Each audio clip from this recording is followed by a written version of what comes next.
Good evening, everyone. Before we begin, I'd love to know where you're watching from and what time it is there. Drop a comment and let me know. Now let's dive into a story that will send chills down your spine. A tale of glamour, darkness, and the sinister secrets that lurk behind closed doors. It was a night I'll never forget, no matter how hard I try. The kind of night that claws its way into your memory and refuses to let go. It started innocently enough, or so I thought. I was young, ambitious, and fresh off the release of my first single. My TikTok videos were gaining traction, and I was suddenly thrust into a world of glitz and glamour. But as I would soon learn, not everything that shines is gold. Sometimes it's just a thin veneer hiding something far more sinister. The invitation came from the head of my record label. A party, he said, to celebrate my rising success. But there were rules. Strange, unsettling rules. Everyone had to wear white. No one was allowed to speak of what happened inside. And the most bizarre rule of all, no screaming, only laughter. I brushed it off as some eccentric rich people quirk, a playful twist to make the night more exclusive. How wrong I was.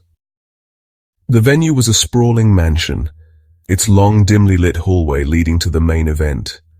The air was thick with anticipation, and the faint sound of laughter echoed through the halls. At first it seemed like any other high society party, champagne flowing, people mingling, the occasional burst of laughter. But then, the opening ritual began. They poured baby oil all over the hallway floor, slick and glistening under the dim lights. People laughed, claiming it was some kind of advertisement. I forced a smile, trying to blend in, but my stomach churned with unease. The night grew stranger by the minute. The laughter grew louder, more forced, as if everyone was playing a part in some twisted game. Then they brought out the main course. A cart was wheeled in, and on it lay a woman, unconscious, naked, her dark skin glistening under the flickering lights. Small dishes of food were artfully placed on her body. The guests began picking at the food, laughing as if this were normal. My heart raced, my mind screaming that this was wrong, so wrong. But no one else seemed to care. The laughter continued, drowning out the muffled screams I could hear coming from somewhere deeper in the house. I tried to leave, but the floors were slick with oil, making every step a struggle. That's when I felt it, a presence behind me. I turned to see a man crawling toward me, his eyes wild, his hand reaching out. I slipped, nearly falling, but managed to scramble to my feet. He lunged, his fingers brushing my ankle before he lost his grip and slid back. I didn't look back. I ran. I found myself in a bathroom, locking the door behind me. My heart pounded as I searched for a way out. That's when I saw it. A vent above the sink.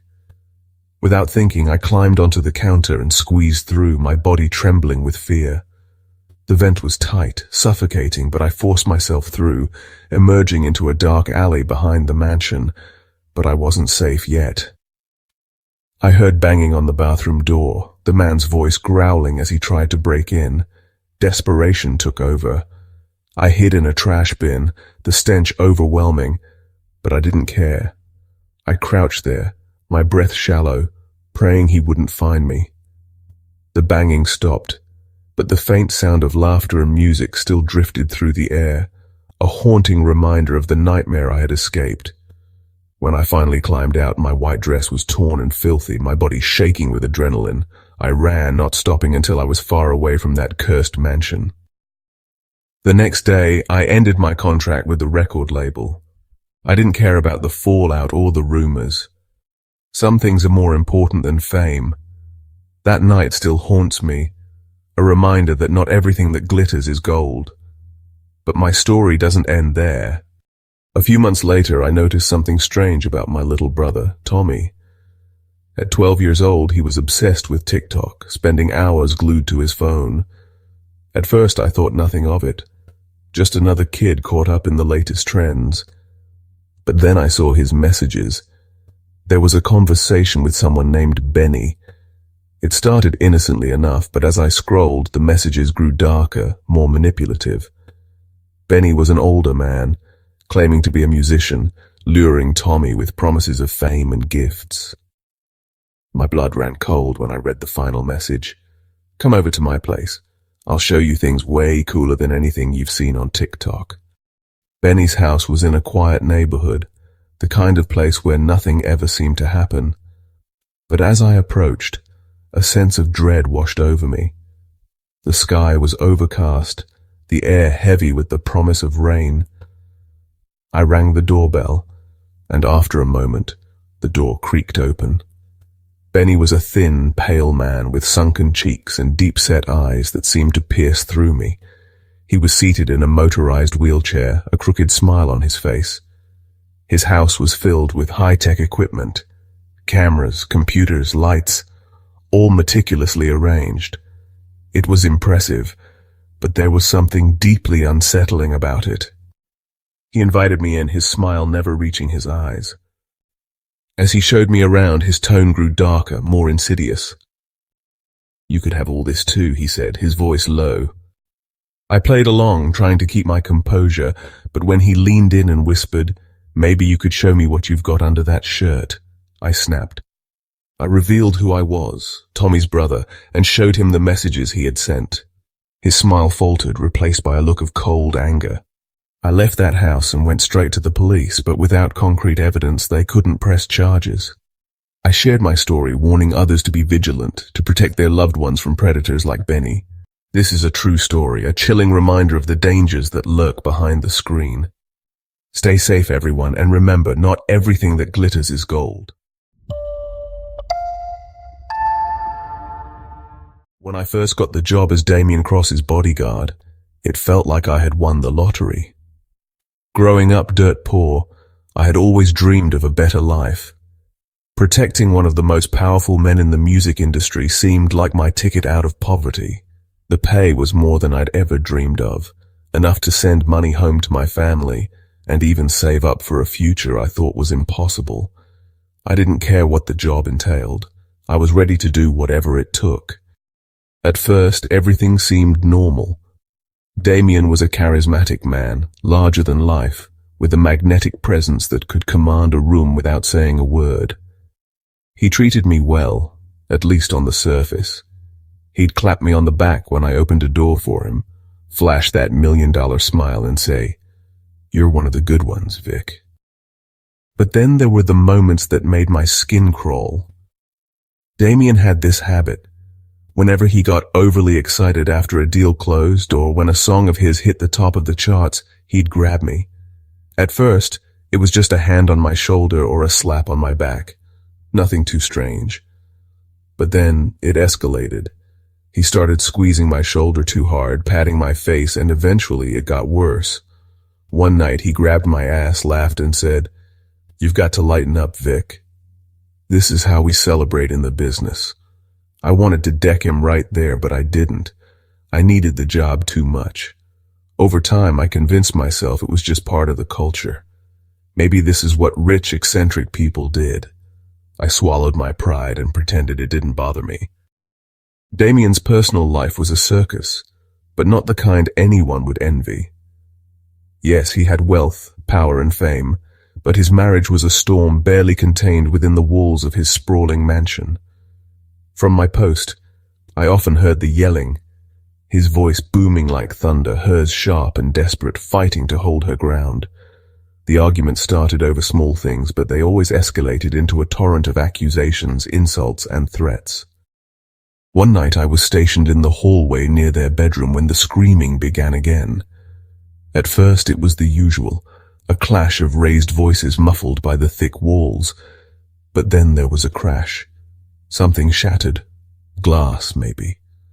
I stepped closer, unsure if I should intervene, when suddenly the door flew open, and Damien appeared, his face flushed with anger.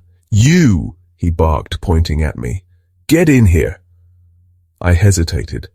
My training had prepared me for physical threats to my clients, not for what I was about to walk into. But refusing Damien wasn't an option. I stepped inside and saw her, his wife, crumpled against the wall, her hair disheveled, her cheek bearing the fresh, angry imprint of his hand.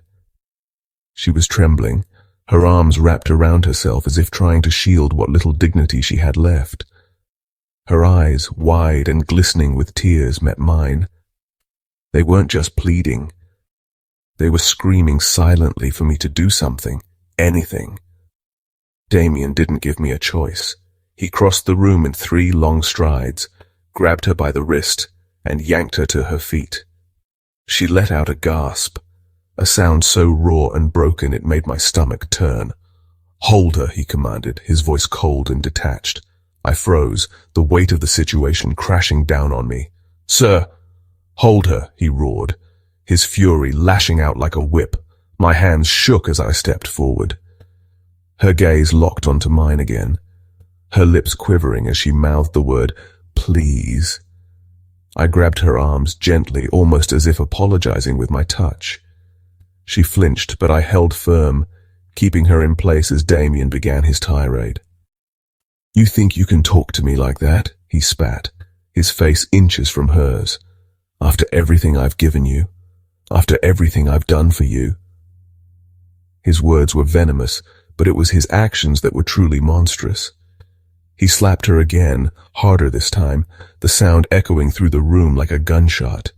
She stumbled, but I kept her upright, my grip tightening as I fought the urge to let go and run. "You're nothing without me," he hissed, shoving her onto the bed.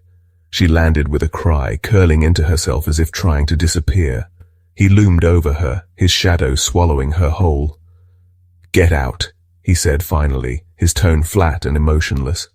I released her arms and stepped back, my legs trembling. She didn't move, didn't make a sound. She just lay there, her body rigid, her breath shallow. I left the room, closing the door behind me, but I couldn't leave completely. Something compelled me to stay, to listen.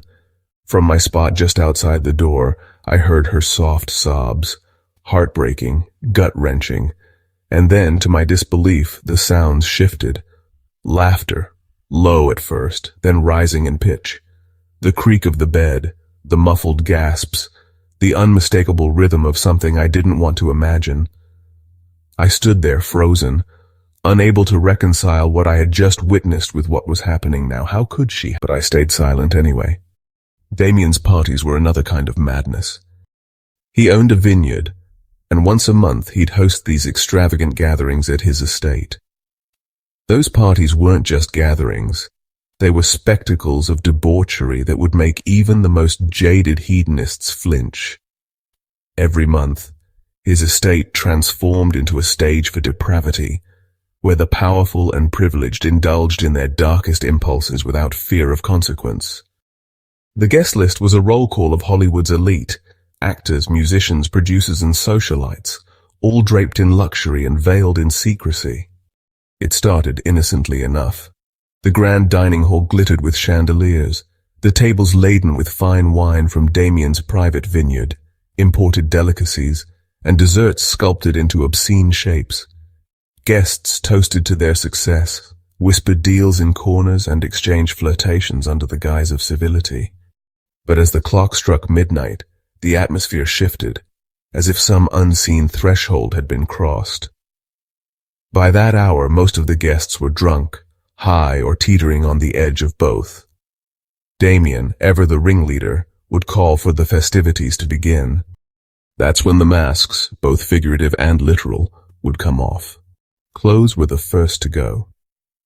A guest, an A-list actor whose face graced billboards across the country, stripped naked and howled like a wolf, setting off a chain reaction. Within minutes, the room was a mass of undulating bodies.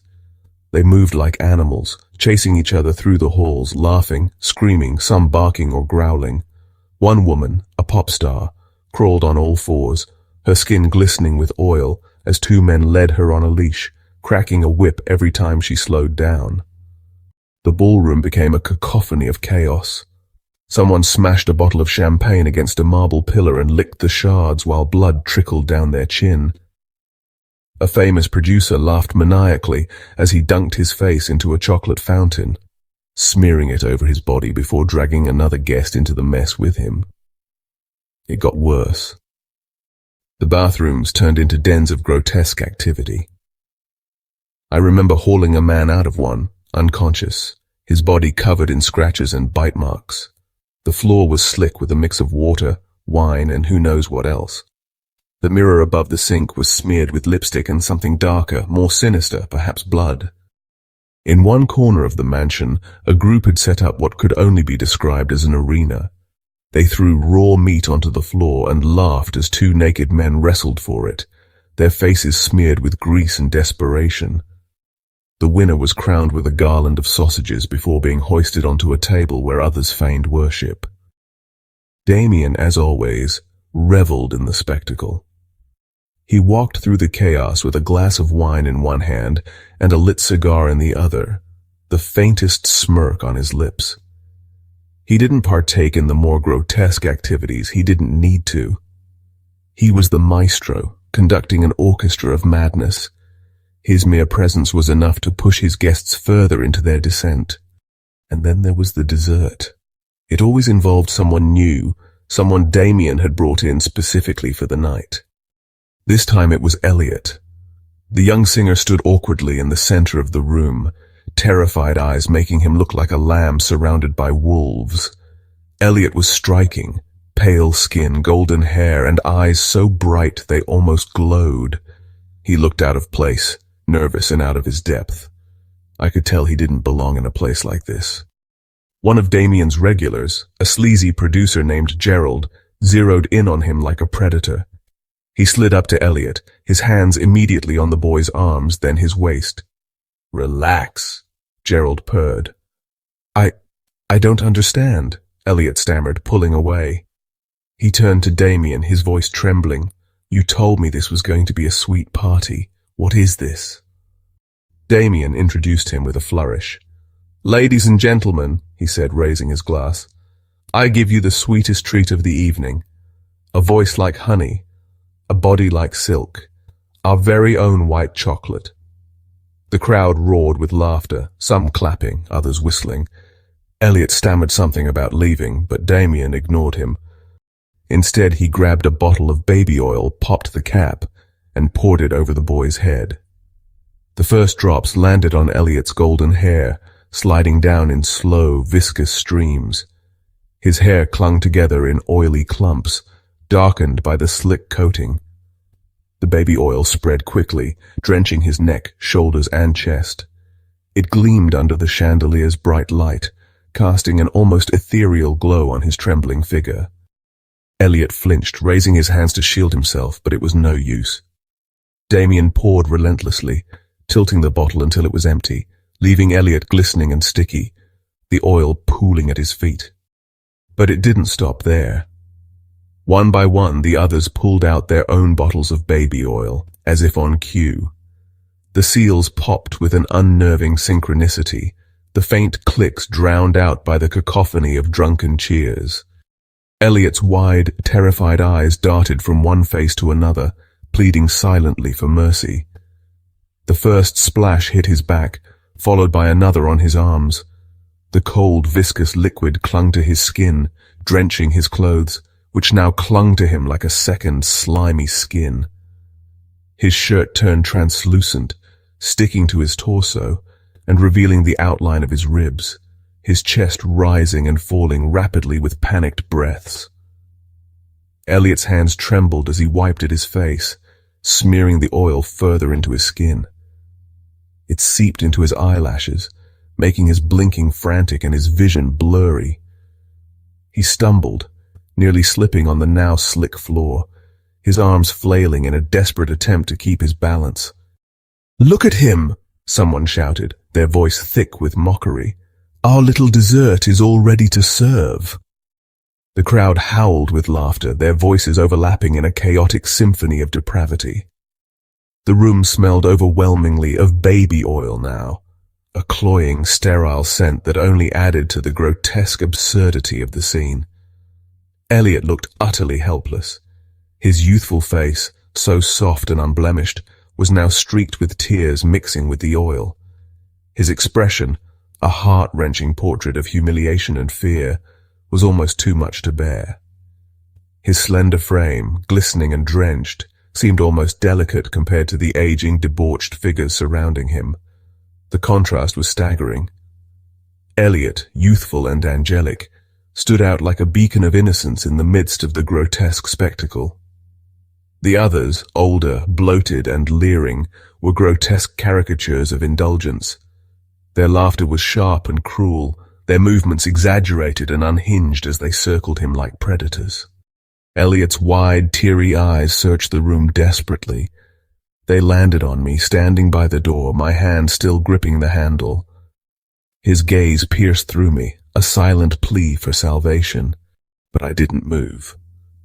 My stomach churned as I watched him, this young man reduced to a trembling, sticky mess, surrounded by a sea of grotesque faces twisted in drunken ecstasy. His innocence, his vulnerability, only made their depravity more glaring, more sickening. I told myself it wasn't my job, it wasn't my place. So I turned the handle, shut the door, and locked it.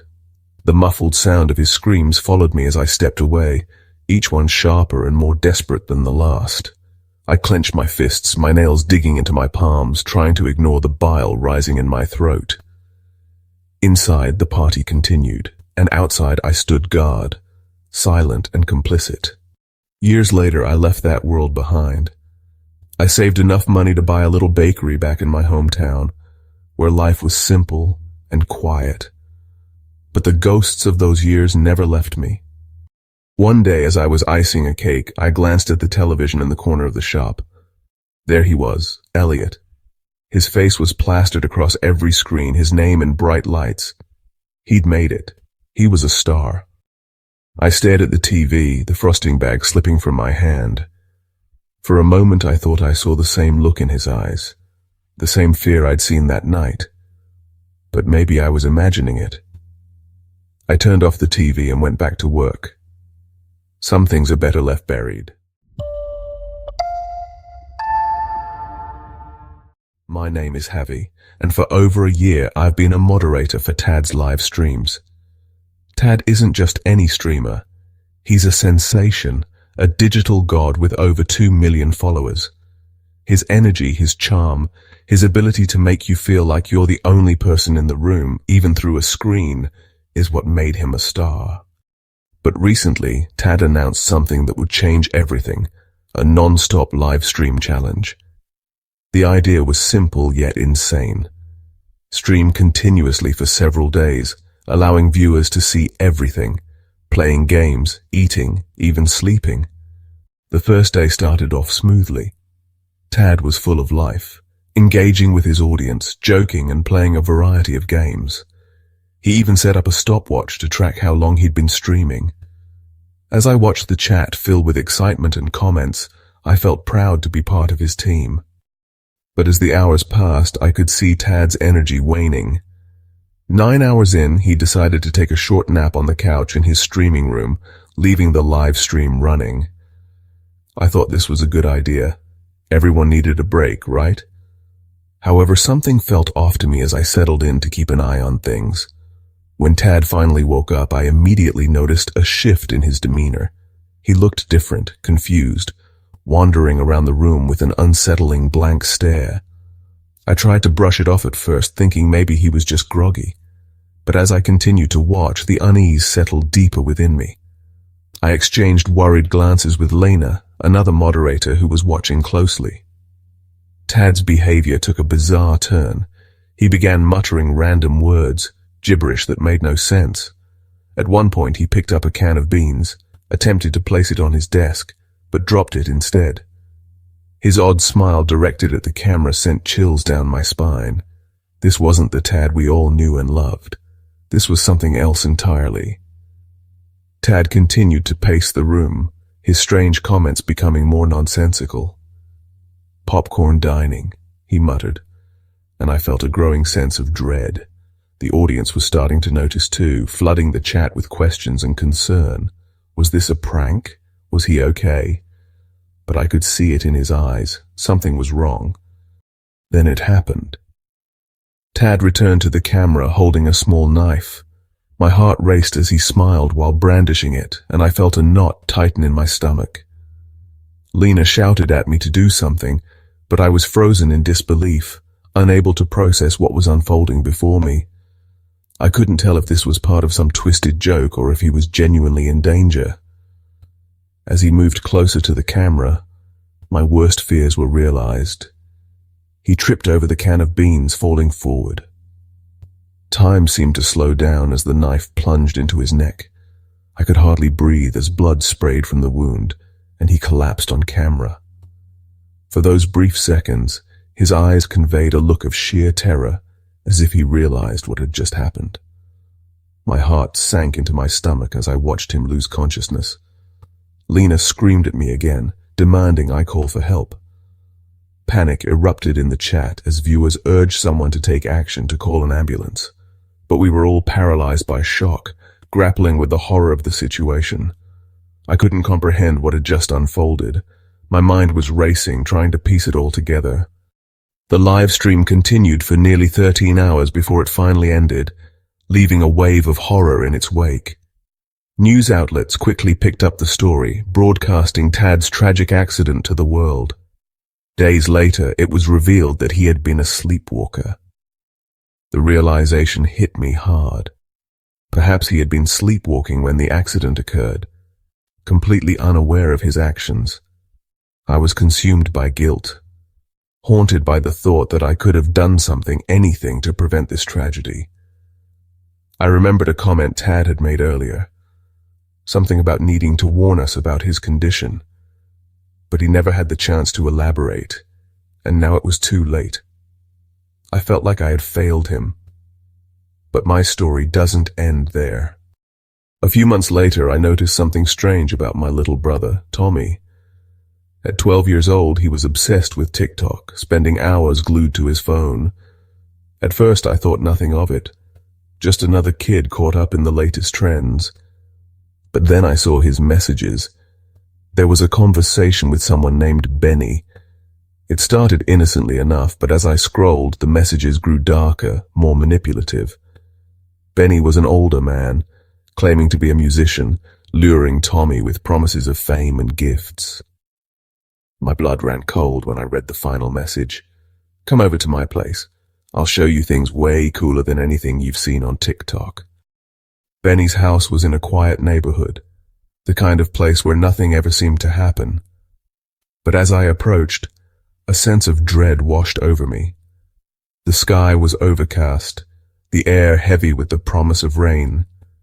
I rang the doorbell, and after a moment, the door creaked open. Benny was a thin, pale man with sunken cheeks and deep-set eyes that seemed to pierce through me. He was seated in a motorized wheelchair, a crooked smile on his face. His house was filled with high-tech equipment, cameras, computers, lights, all meticulously arranged. It was impressive, but there was something deeply unsettling about it. He invited me in, his smile never reaching his eyes. As he showed me around, his tone grew darker, more insidious. "You could have all this too," he said, his voice low. "All it takes is a little cooperation." I played along, trying to keep my composure, but when he leaned in and whispered, "Maybe you could show me what you've got under that shirt," I snapped. I revealed who I was, Tommy's brother, and showed him the messages he had sent. His smile faltered, replaced by a look of cold anger. I left that house and went straight to the police, but without concrete evidence they couldn't press charges. Benny slipped through the cracks, but I refused to let him win. I shared my story, warning others to be vigilant, to protect their loved ones from predators like Benny.